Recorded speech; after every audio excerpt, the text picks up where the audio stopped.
Good afternoon, everyone. How are you all? I hope you all are fine at your places. Since you all know that we are doing chapter number 3, Social Institution, and today we're going to complete this chapter because today we're going to complete the last institution of this particular chapter, that is institution of family and kinship. We have already completed two institutions in the form of institution of caste and institution of tribal societies or simply tribal communities. And today we're going to complete this chapter because we are going to head towards the last institution, that is institution of family and kinship. Okay, and remember that we have already passed the difficult phase of this chapter. So this last institution will not be a difficult one. It's going to be easy as compared to the. So Urvi has also joined the class. Good afternoon, Urvi. Good afternoon. You should all come at right time, because I have to keep on admitting different students at the different times. So that should not be done from your side. So as I'm already telling you that we're going to end the end this chapter, and we're gonna end the last institution that we are doing. Uh, Good afternoon. Okay, so let's start the class without wasting much time. Okay, and I'm gonna share the PPT with all of you. Okay, so here I go.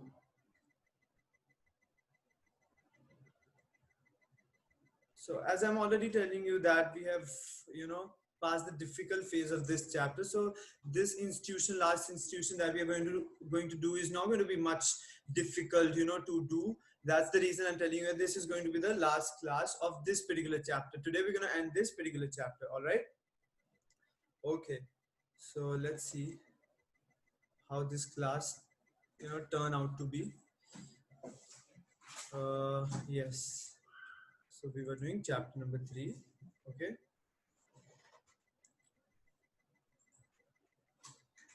Okay. All right.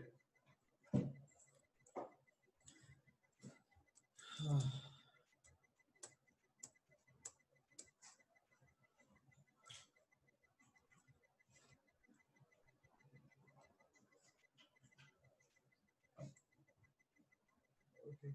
And today, after the completion of this class, I'm going to send you this PPT in the group, and you can really see what is there in the PPT, because I have completed almost everything regarding this particular chapter in this PowerPoint presentation. I have added all the possible slides that I could add in this PPT. So today I'm going to send the lecture as well as the PPT. Okay. And I hope you will all see and try to learn things and try to understand the concepts that I've discussed with you a lot over the past few days. Okay, so in the last class we ended with this slide. I'm sure it is visible on your screen. The slide that I'm sharing with you, it is visible on every one of your. I have to see one thing.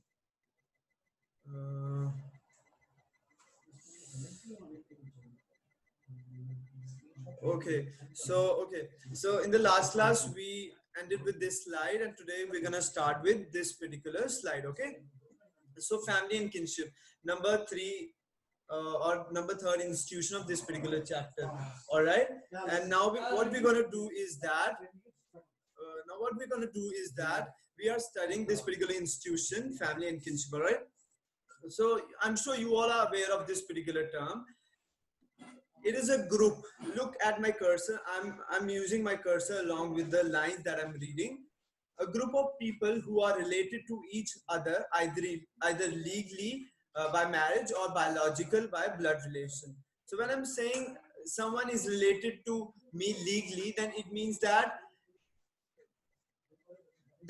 it is established, or it is certified, or it is verified by the court, right? Court is something, high courts and supreme courts are something that do what? That work along with the legal aspect of the society. So I'm sure you know that certain documents are signed when marriage takes place. So when marriage takes place, then certain documents are signed that are certified, that are established, or I can say that are proved by the different courts, and then we say that it is legal relationship. And marriage are the institution of marriage, or the marriage relationships are those relationships that come under legal aspect. Okay, so in family we have got legal relationships in the form of marriage, and we have got biological relationship, that is in the form of blood relationship. So the people who are related to us through blood connection, they come under biological relationship, and the other people come who are legally, you know legally attached to us through marriage, they come under legal relationships. Okay, I'm sure you have understood this. A unit of people living together as sanctioned by society. Obviously, uh, when it is written here that it is sanctioned by the society, then you can say that it is something that is accepted by the society. Sanctioned by the society means accepted by the society. And no one is saying like, this family is going on, why this family is going on. I mean, is there anyone in the society who question the existence of family? No, no one does question the existence of family. So that's why I'm saying that this is a unit of people living together as sanctioned by the society, because no one questioned the existence of family in a society. So when something is not questioned by the people, then it means that it is sanctioned by society. Okay, and it's a bond of togetherness, security, sense of sacrifice, belongingness. We share all these feelings in family, don't we? Yes, we do. We definitely do. And it is universal and permanent relationship. We all know that uh, it is something that exists on the universal basis. It is something that exists in the whole world, right? That's the reason we are saying that it is universal. Family exists everywhere in this world, uh, no matter it is a developed society, no matter it is developing society, no matter it is underdeveloped society, no matter it is backward society, no matter what kind of society is it is, family is definitely going to exist, right? That's the reason we are saying that it is universal. And obviously it's a permanent relationship, isn't it?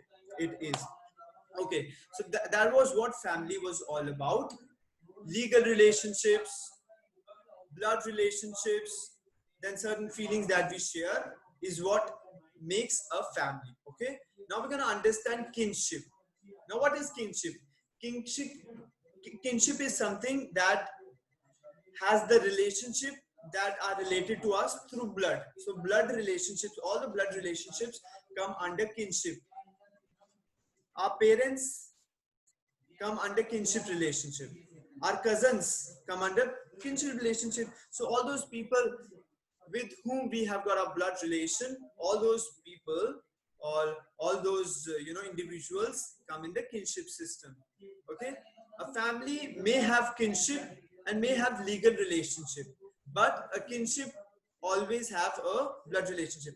A family may have legal relationship or may have biological relationship, but kinship always has biological relationship, means always have blood relationship with us. As I've written the example, our cousins, all our cousins, and all our the parents, cousins, all those people who are related to us through blood relationship come under kinship system. So I hope you've got the idea and got the difference between family and kinship. Okay, so now we're going to classify family just like we classify tribal societies. In the similar way, we're going to classify families as well. Okay, so we're going to understand this slide. Okay, so size. We have got nuclear families, means small families, where only parents and their children live, right? A small family where most of the times only one generation or two generation uh, is living, that come under nuclear family. Nuclear family is a small family, like a small family, parents and their children. Then we talk about the joint family. Obviously, in joint family we have got more generations, two generations, three generations. When I'm saying two or three generations, then I'm talking about our parents, our grandparents, our great grandparents also sometimes exist in the family. So joint family is that particular family. Then we have got extended family. Extended family is that family in in which certain siblings, our cousins, our parents, brothers, sisters, when live in a particular family, our tayajis, our chachus, bua, and all those, when they live in a particular family, then we say that it is an extended family. I'm sure we've got the idea and got the, what's the difference between nuclear joint and extended family, right? So this was the classification of family on the basis of size. Now we're going to understand the classification of family on the basis of residence. Okay, residence means where they live, where the couple is going to reside. Couple means newly married, couple. I'm talking about that couple. So where that couple is going to reside, that's really decide the classification of the family at times. So number one type is patrilocal type, and number second is matrilocal type. Look, there is one thing that you got to keep in mind to, keep it in your mind. How are you going to do that? When I say matri, then it is something that is related to a mother side. Something that is related to mother. M stands for matri and M stands for mother. It's a way to remember, this particular term. And patri, P stands for, father, or we can say that papa. P stands for papa, and it's patri. It's patri. Okay, and matri is something that is related to, mother. From mother side, we include this term of matri.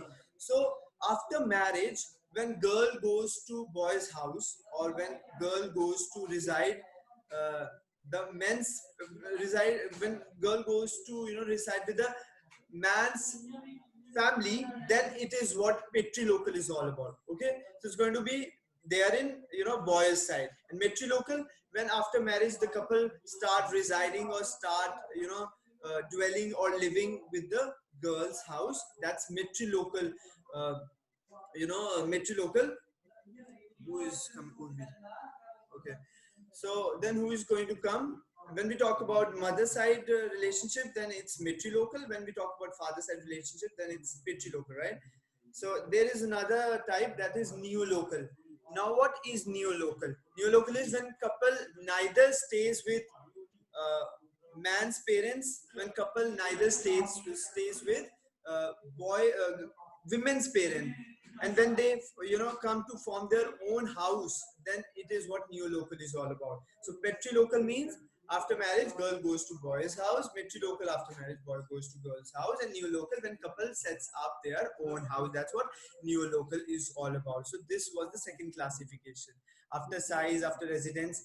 Now we have got another classification. Okay, so another classification is on the basis of inheritance, on the basis of descent, on the basis of lineage, on the basis of ancestry. You know, when I'm saying descent or descent, then what does it mean? Descent means lineage. What kind of line we are following, what kind of ancestor we are following. Okay, are we following the mother side, are we following the father side? So on that basis we have got certain classification. All right, so number one type of classification on the basis of descent. Look, I have written so many words so that you find it easy to understand. Descent, lineage, ancestry. We talk about our ancestors. That's what ancestry is all about. We talk about the previous generations. We talk about our grandparents, grandmother, right? We talk about parents of our mother, parents of our father, right? So that's what ancestry is all about.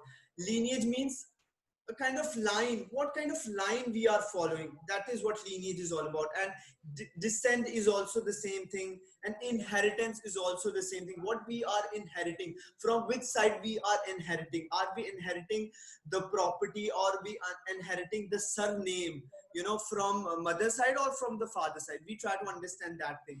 Look, in every classification you're going to see patrilineal or patrilocal, matrilineal, matrilocal. Patri means from the father side, and matrilineal means something that is from the mother side. So patrilineal. In patrilineal, look, most of the societies in India is patrilineal society, and you all know that male surname is adopted, isn't it? When a child is born in a family, he always inherits. Look, I've written inheritance. So it means that when a child is born in a family, he always inherits his father's surname, right? And that's the reason it is written here that male surname is adopted. And not only he inherits or she inherits his or her father's name or surname, he also or she also inherits the property of his father. That's what exactly happened. So there is inheritance of surname, there is inheritance of property. So these kind of inheritance, these kind of uh, shifting of surname and property from one generation to another generation takes place, and that's what patrilineal is all about. And matrilineal is opposite to patrilineal. Okay, so here the newborn child, he gets the surname of his mother. So mother's surname is used, lineage is traced throughout the mother. In patrilineal, lineage is traced through the father, and in matrilineal, lineage is traced through the mother. And then obviously property is inherited by the female. So the property that is there in a family is always given to female. Okay, so that's what happened. But remember that most of our societies in India are patrilineal in nature. Okay, where property and surname of father is given to children. That's what exactly happened. But remember that there are certain societies in India where matrilineal culture is also adopted, and these societies are exceptional societies. Okay, and you all have to understand, you all must know which are those matrilineal society, because we know that patrilineal society does exist in the society. It does. But there are certain societies where matrilineal societies or matrilineal culture or nature is also adopted. So we must know that what are those kind of societies.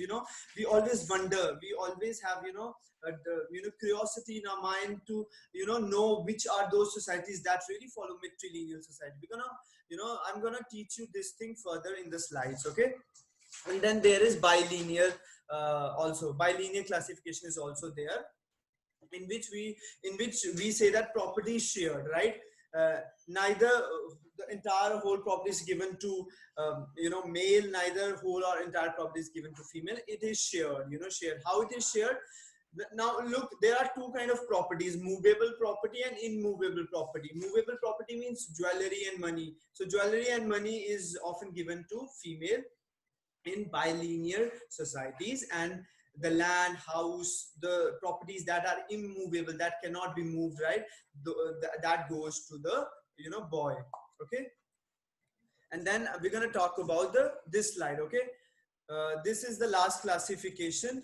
Look, classification is not that much difficult. You just need to remember patri and matri. Patri for father side and matri for mother side. That's what you need to understand in every classification, right? Otherwise, it is not much difficult. It's very easy for all of you to understand. Okay, you just need to read it, have a read, so that you can get a more clear idea over these concepts. Okay, now we're going to talk about, initially we understood the classification on the basis of size, then we understood the classification on the basis of residence, and then we understood the classification on the basis of inheritance, like what kind of inheritance girl or boy get when he or she gets birth in a family. That's what happens. Then I'm going to talk about the last classification of the family, that is on the basis of authority. Now authority means dominance. Who is dominant in family? Mother is having that dominant position family, or father is having dominant position in the family. The classification is done on this basis as well, on the basis of authority. Look, I've written here on the basis of authority, the diverse form of the family based on the authority. Okay, so here also patriarchal and matriarchal. Patriarchal father side and matriarchal mother side. So what happens here is that power and authority is with the male, who makes all the important decisions. So we know that most of the societies are patriarchal, where male is going to be the one who makes all the important decisions, and in matriarchal society, female is going to be one who make all the important decisions in the family. So in patriarchal society, female doesn't have that much share in decision making, but on the other hand, in matriarchal society, female does have the role to play in the decision making process. Okay, Okay, so just a while ago, I was telling you that there are certain societies in India do that do have the the implementation or do have the matrilineal or matriarchal system in their families. So which are those societies? Societies in Meghalaya. In Meghalaya, there are three tribes: Khasi, Jantia, and Garo tribes. So there are three tribes that are there in Meghalaya.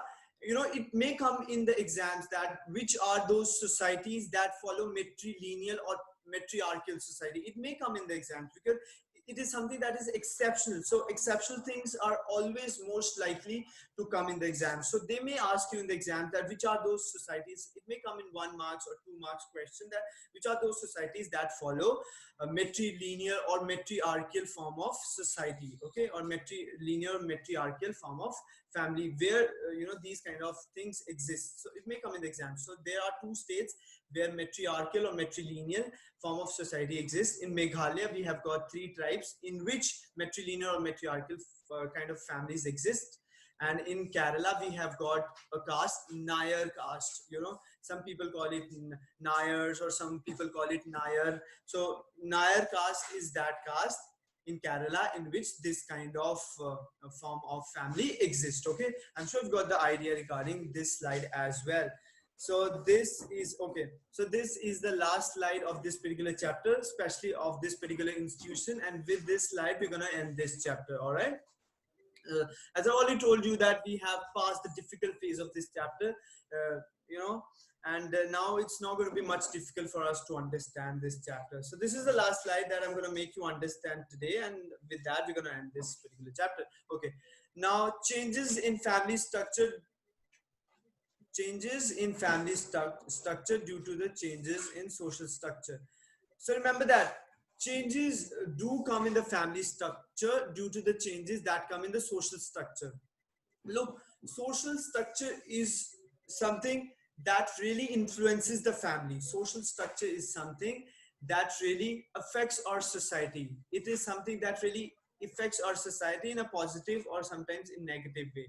So changes do come in family structure due to the changes in social structure. When I'm saying social structure, it's important for all of you to understand what this particular term is all about. When I'm saying social structure, then it means that change in the economic system of the family, change in cultural system of the cultural system of the society, change in the political system of the society, change in the economic system of the society, change in the educational system of the society. So whenever changes come in the political aspect, whenever changes come in the cultural aspect, whenever changes come in the economical aspect, or whenever changes comes in the educational aspect or in educational sphere, then changes do come in the family structure. So we're going to understand that what are those factors or what are those changes that brings change in the family structure. Okay, so the question is, in what ways can change in the social structure lead to the changes in the family structure?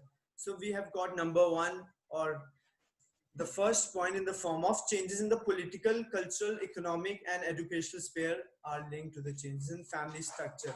Now you got to understand here one thing, that political structure, when I'm saying political social structure, political aspect of the society, then what does it mean? It means that when we talk about the politics, it means that we are talking about the power.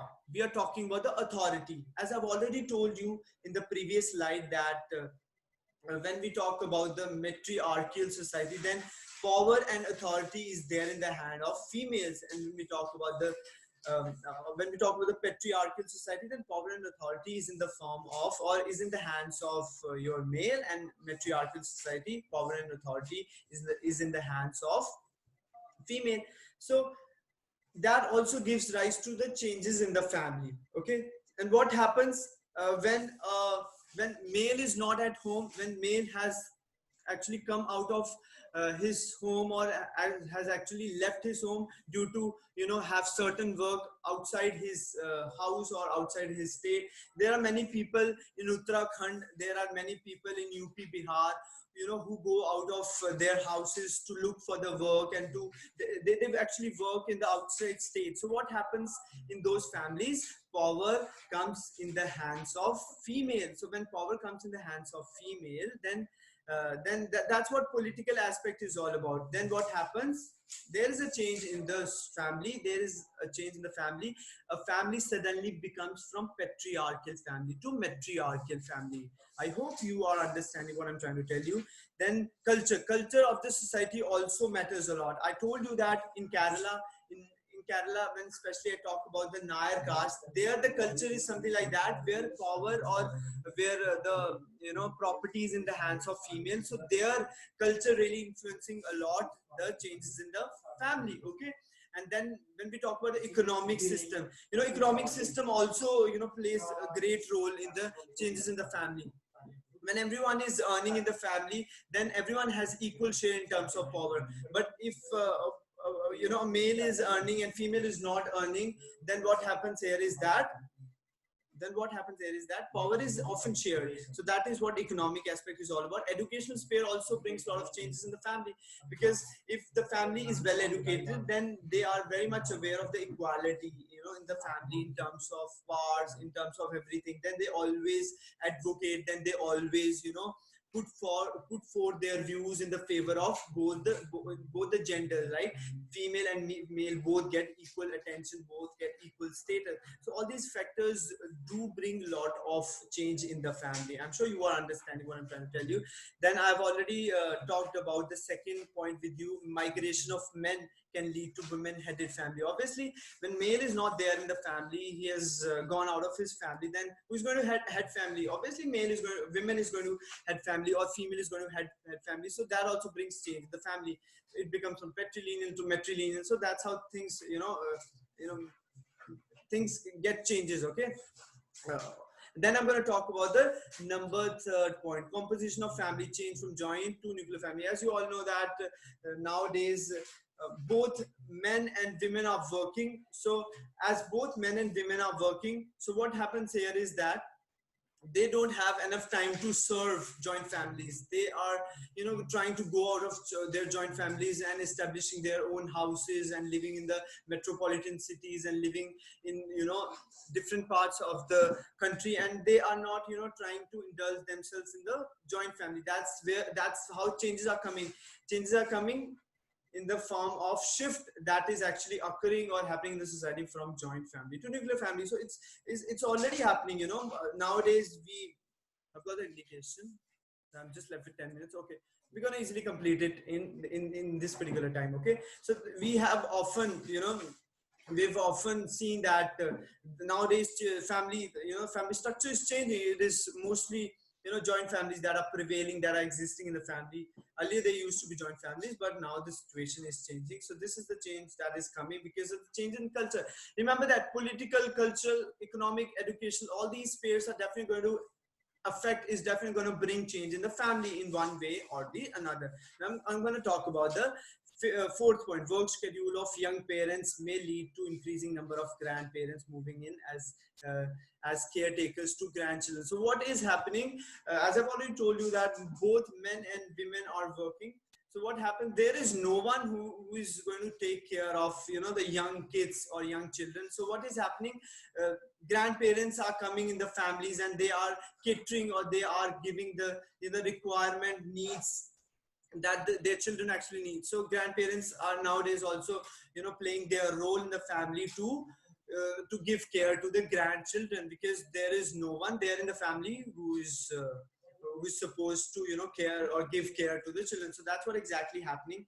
So all these points are actually interrelated to each other, but we have to write an exam in their respective positions, right? We have to write all these points in such a way that we try to give importance to each and every point. That's how we write the answer. And then I've already added another point to this particular question, because look, if this question will come in the form of 4 marks, then we will easily able to write 4 points. But if this question comes in the 6 marks category, then we have to write at least 5 points along with some kind of conclusion with it. So that's how we frame our questions. That's how we try to write the appropriate material that needs to be written in the exams. That's why I've written few things along with this particular answer, because I don't want to leave anything uncompleted. I don't want to teach you in such a way that it looks incomplete. I just want to have a comprehensive teaching. I just want to give you clear ideas about everything, right? So that's the reason I've added another point. Sometimes changes in the family structure can come due to the accidental situations such as wars and riots. So as I've already told you, that political, cultural, economic, and educational spheres are definitely there that influence family or structure of the family, or that brings changes in the family. But there are some accidental situations also that may come, and that really brings change in the society. So that's what, sometimes war happens, sometimes riots happens. I'm sure you have witnessed or you have seen the news about Delhi riots that just happened eventually in the recent time. So situation like that in the form of wars or riots can happen anytime. So that also brings change in the structure of the family. People start migrating from one society to another, and there are certain countries in the world that are facing this problem. In Afghanistan, in Yemen, there are certain families, in Israel, in Iraq, there are certain families that are consistently shifting from one place to another because of the accidental situations that have actually come in their country in the form of wars or riots. So accidental reasons can be also written in this particular question to give it a comprehensive, or to give it a complete sense. That's how you write answers. Okay, so eventually what you have to write here is that, so from all these above points, we can say that changes in the social structure leads to the changes in the family structure. I hope you have understood everything regarding this particular question. So this particular slide brings end to our chapter. So now we have finished 2 chapters, chapter number 2 and chapter number 3. I hope you have understood everything regarding these two chapters. In case if you've not understood anything, then you can text me in WhatsApp and asking me any kind of doubt. I'll definitely there to clear you. I'm going to send this video as well as this PPT in the group. And look, the first 2 PPTs that I have already sent you are actually complete in a sense. You don't need to refer any other thing to have a clear understanding of this chapter.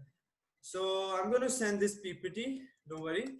Okay, so you can actually see what is there written in this PPT. I've discussed everything about this chapter until now.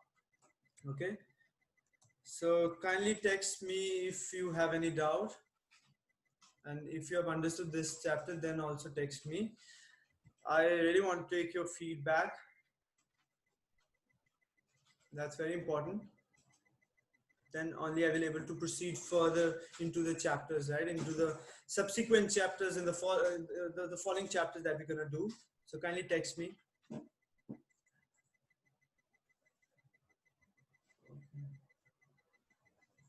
Okay. So we have completed this particular chapter. Okay. So I'm stopping the share here of this PPT. Okay. So what you have to do now is that you have to start making notes out of the 2nd chapter that I did with you, and the 3rd chapter that just now I've completed. So you all have to start making notes and start making, writing textual questions that are there in your textbook. You all have to do that in order to have good understanding of this chapter. And look, you have to do certain things today, and for that you have to do one thing. So kindly do one thing. You have to mark certain things. In the previous chapter also, I had made you write, and I had made you mark certain things in the previous chapter. In the similar way, I'm going to make you mark certain things in this chapter also. So kindly go to page number, open up your textbooks, hurry up.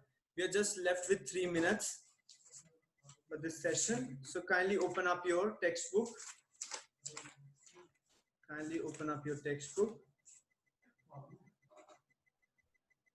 So have you opened it? Kindly text me if you have opened your textbook.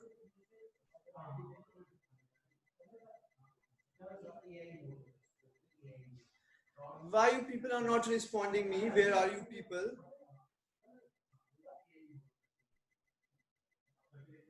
Okay, so you have opened your book. So what you have to do now is that go to page number 44. Go to page number 44, double four.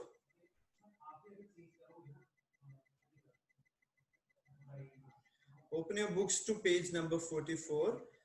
Okay, so what you have to do here is that you have to mark something in the yellow box that is there in 44th page number. The person is there whose name is Jyoti Rao Govind Rao Phule. You have to mark this. Jyoti Rao Govind Rao Phule. You have to mark this. And after that you have to go to the fourth line in which 1873 is written. So you have to mark in 1873 he founded the Satya Shodhak Samaj.